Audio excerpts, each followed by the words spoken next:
بسم اللہ الرحمن الرحیم الحمد للہ رب العالمین والصلاة والسلام علی خاتم النبیین نبی محتشم صلی اللہ علیہ وسلم نے پرسکون معاشرے کو قائم رکھنے کے لیے امن عامہ کے جو اصول وضع فرمائے اس کی مثال اس سے قبل روئے کائنات میں کہیں نہیں ملتی۔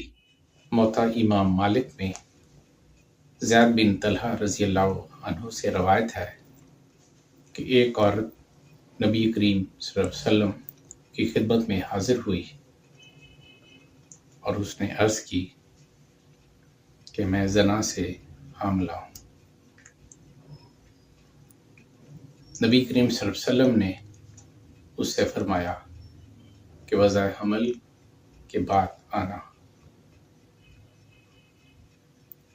اس کے ہاں بیٹے کی پیدائش ہوئی۔ وہ بیٹے کو لے کر نبی کریم صلی اللہ علیہ وسلم کی خدمت میں حاضر ہوئی کہ آپ نے فرمایا تھا تو میں آ گئی ہوں۔ نبی کریم صلی اللہ علیہ وسلم نے فرمایا اس کی رضاعت مکمل کرو۔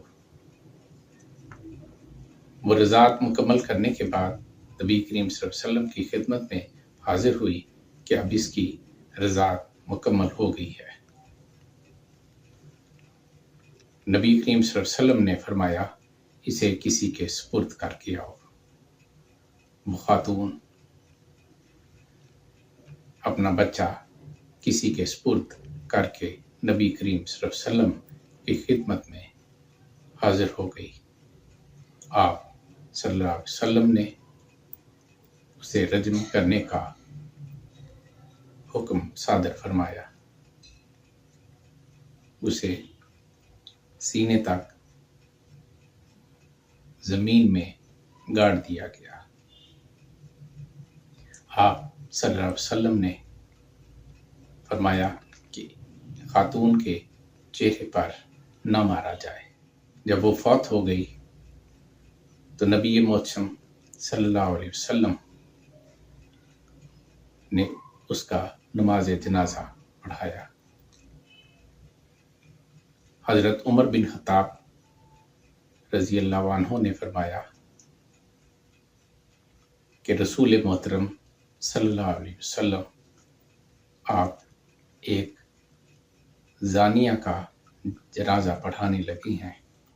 نبی محتشم صلی اللہ علیہ وسلم نے فرمایا اس خاتون نے ایسی سچی توبہ کی ہے کہ اگر یہ مدینہ کے 70 آدمیوں پر تقسیم کر دی جائے تو ان کی بھی مغفرت ہو جائے۔ اس سے بڑھ کر کیا بات ہو سکتی ہے کہ اس نے اپنے آپ کو اللہ برتر بزرگ کے روبرو پیش کر دیا۔ امام نسائی نے اضافہ کیا ہے کہ نبی کریم صلی اللہ علیہ وسلم اس وقت موجود تھے جب وہ خاتون رجم ہو رہی تھی۔ آپ صلی اللہ علیہ وسلم نے چنے کے برابر کا پتھر اٹھا کے اسے مارا اور آپ نے فرمایا کہ اس کے چہرے پر نہ مارو۔ وما توفیقی الا باللہ۔